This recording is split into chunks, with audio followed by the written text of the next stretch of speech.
वालेकुम दोस्तों उम्मीद करते हैं कि आप सब खैरियत से होंगे। दोस्तों आप सबका स्वागत है मेरे YouTube channel saving machine advisor के ऊपर। तो दोस्तों ये आज जूसर मशीन का मैं बताऊंगा आपको, जूसर मशीन के बारे में। आज मेरी वीडियो की टॉपिक कुछ ये है कि ये जूसर मशीन का मोटर वर्क किस तरीके से करता है और इसको वाइंड किस तरीके से किया जाता है। तो दोस्तों अगर मेरी वीडियो को आप स्किप नहीं करेंगे, फुल वीडियो देखेंगे तो इंशाल्लाह आपको समझ में आ जाएगा कि ये किस तरीके से वाइंड किया जाता है और ये किस तरीके से वर्क करता है। इसमें मैग्नेट कौन कौन सा बनता है और किस तरीके से मैग्नेट बनता है। तो दोस्तों अगर आप में से कोई भाई नया है तो मेरा YouTube channel saving machine advisor को सब्सक्राइब कर ले ताकि ऐसी नई आने वाली वीडियो आप तक जल्द से जल्द पहुंच जाए। दोस्तों ये न्यू टेक्नीशियन के लिए है वीडियो। अगर आपको इसके बारे में मालूमात है तो आप वीडियो छोड़ के जा सकते हैं। तो दोस्तों बिना टाइम ज़ाया किए हुए वीडियो को स्टार्ट करते हैं। दोस्तों होता कुछ ये है कि ये हमारा इस तरीके से लगा हुआ होता है इसके अंदर ये। तो ये वर्क किस तरीके से, यानी कि ये घूम किस तरीके से रहा है, मेन टॉपिक ये कि ये घूम किस तरीके से रहा है। तो हमारा ये दो कार्बन लगा हुआ होता है यहाँ पे, एक यहाँ पे कार्बन लगा हुआ होता है। ये कम्यूटेटर कहलाता है। ये कम्यूटेटर जो है ये हमारा ये कार्बन के साइज़ का होता है। बिल्कुल जो हमारा कार्बन है, ये कार्बन है इसमें लगा हुआ, ये कार्बन का साइज़ का होता है। देखिएगा ये कार्बन के साइज़ का है, कार्बन से बड़ा भी नहीं है और छोटा भी नहीं। तो ये कार्बन के साइज़ का बनाने का भी मकसद है। अगर इसको हम बड़ा छोटा करेंगे तो ये घूमेगा नहीं। और इसको वाइंडिंग करने से पहले इसका कार्बन का रुख देखा जाता है कि कार्बन का रुख किस तरह पे। अब इसको अगर हम ऐसे लगा देते हैं इसके अंदर, ये हमने लगा दिया इसके अंदर स्क्रू की जगह सामने करके। अब हमने देखना है ये स्क्रू के साइड में ही कार्बन है, यानी कि दोनों कार्बन स्क्रू के साइड में। बाज़ मोटर में ऐसा होता है कि इधर से ऐसे लग रहा है, दूसरा इधर से लग रहा है। बाज़ मोटर में ऐसा होता है कि इधर से लग रहा है, इधर से लग रहा है। तो ये कार्बन मेन है, मैं कार्बन जिस तरफ होगा उसी के हिसाब से हमने वाइंडिंग करना होगा।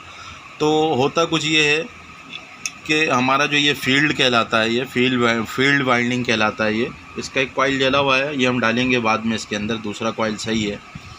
तो इसके अंदर होता ये है कि इसके अंदर जैसे एक जो कॉइल होता है ये नॉर्थ बनता है और दूसरा जो होता है ये साउथ बनता है। नॉर्थ और साउथ का मतलब मैंने पिछली वीडियो में भी बताया हुआ है कि किस तरीके से नॉर्थ और साउथ बनता है।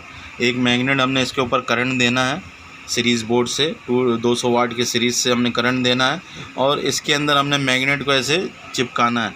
अगर ये पकड़ रहा होगा अपनी तरफ, मैग्नेट को खींच रहा होगा तो ये साउथ है, और अगर दूर फेंक रहा होगा तो नॉर्थ है। अब अगर हम इसका नॉर्थ साउथ चेंज करेंगे तो चेंज करने के लिए हमें ज़्यादा कुछ नहीं, इसके वायर को पलटना पड़ेगा। यहाँ पे जो हमने न्यूट्रल दिया था उसको फेस कर देना, फेस वाले जगह को न्यूट्रल कर देना, तो इसका नॉर्थ साउथ चेंज हो जाता है। तो अब हमारा मोटर हम प्लग लगाते हैं, पलट के लगाते हैं, सीधा लगाते हैं, तब भी एक ही रुख में घूम रहा होता है, रुख चेंज नहीं करता है। तो उसका मेन वजह यही होता है कि इसके अंदर दो कॉइल लगा हुआ होता है और दो कॉइल क्रॉस में बना हुआ होता है। अब जैसे एक वायर इधर से निकला, दूसरा इधर से निकला, इसी तरीके से इसका एक वायर इधर से निकला, दूसरा इधर से निकला। अब हमने क्या करना है, एक इधर वाले वायर को और इधर वाले वायर को ये हमने डाल देना है ये कार्बन के ऊपर, ये कार्बन के ऊपर आएगा दो वायर, और इसका जो दो वायर बचा है उस पर हमने करंट देना है। तो इस तरीके से हमारा एक साइड नॉर्थ बन जाएगा, एक साइड साउथ बन जाएगा। भले से हम पलट के भी लगाएंगे तब भी वो इसी तरीके से काम करेगा। अगर हमने चाल चेंज करना है तो चाल चेंज करने के लिए यही करना पड़ेगा कि हमने जो करंट पे तार दिया हुआ है उसको कार्बन पे लगा दें और कार्बन वाले वायर को करंट के ऊपर लगा दें, तो हमारा चाल चेंज हो जाएगा। तो अब हो क्या रहा है, अब हमारा इतना, यानी कि ये इतने एरिया में हमारा मैग्नेट बन रहा है और इधर से भी इतने एरिया में मैग्नेट बन रहा है। अब हम क्या कर रहे होते हैं, हम ये कर रहे होते हैं, अक्सर टेक्नीशियन से आप सुने होंगे कि वो ये कह रहे होते हैं कि जो हमारा कम्यूटेटर इस स्लॉट के सीध में लगा हुआ है, ऐसे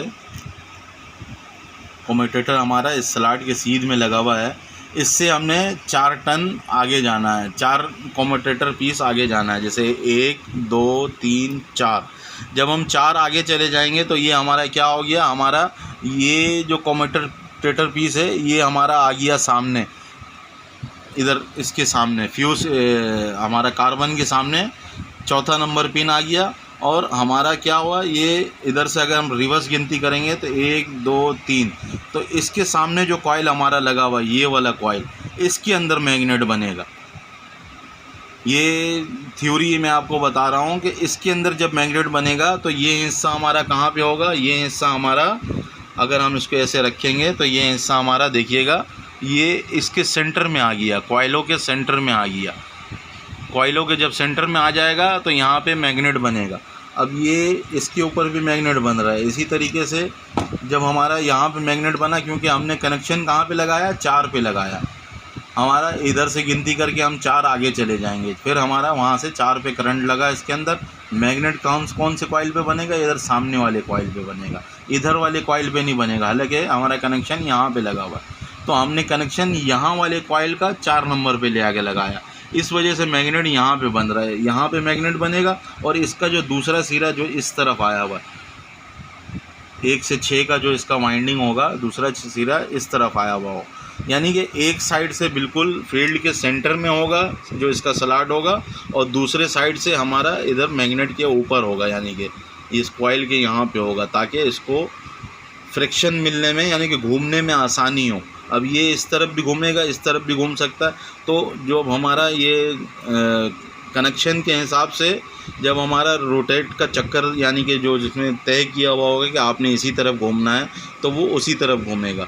तो ये इस तरीके से इसका वाइंडिंग होता है। वाइंडिंग बहुत ही आसान है, इसको हम चेन वाइंडिंग कहते हैं। इसमें एच वाइंडिंग भी आता है, वी वाइंडिंग भी आता है। ये चेन वाइंडिंग हुआ है ये, यानी कि ऐसे ही करके हमने 1 से 6 का पिच होगा इसका, 1 से 6 पिच से हम ऐसे वाइंड करते जाएंगे। अब इसमें 80-100 चक्कर जो भी डलेगा, फिर हमने जैसे 4 नंबर 4 आगे करके जो लगाया था, जैसे इस स्लॉट से हमने 4 आगे करके लगाया था, फिर अगला जो कनेक्शन हम बनाएंगे, अगला कॉइल बनाएंगे, फिर उससे आगे लगाते जाएंगे। ऐसे इसी तरीके से आगे लगाते लगाते एंड वाला सिरा और शुरू वाला सिरा, ये दोनों आगे आपस में टच हो जाएगा। जब आपस में टच हो जाएगा, वाइंडिंग मुकम्मल हो जाएगा। तो इसी तरीके से ये वर्क कर रहा होता है। तो दोस्तों, अगर मेरी वीडियो आप लोगों को अच्छी लगे तो प्लीज़ एक लाइक कर दीजिएगा। आपके लाइक से हमारा हौसला अफजाई होता है, और अपने दोस्त यारों के साथ वीडियो को शेयर कर लें। एंड दोस्तों, अल्लाह हाफिज़।